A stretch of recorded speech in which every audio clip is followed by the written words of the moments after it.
Welcome to the Banker Lamp. Please enjoy the video. You start by getting accounts and access ready.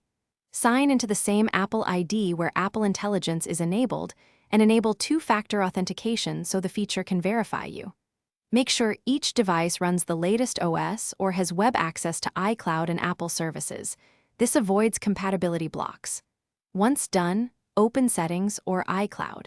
Calm and confirm sync of notes, photos, and Siri data, because Apple Intelligence uses those sources to personalize responses. Next, enable the Apple Intelligence toggle and grant data permissions so the system can learn from your photos, mail, messages, and app usage. On non-Apple gadgets, use the browser sign in to iCloud or install a device profile if available. This routes queries through your Apple account. Make sure sync finishes before testing and restart the service if prompts appear.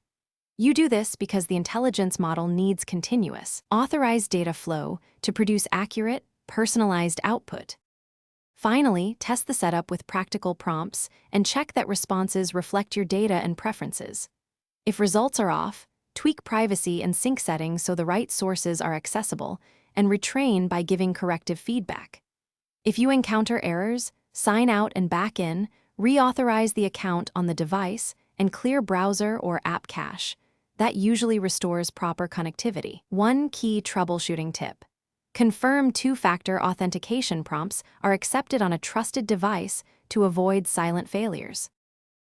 Thanks for watching. If this was helpful, leave a like and consider subscribing. See you next time.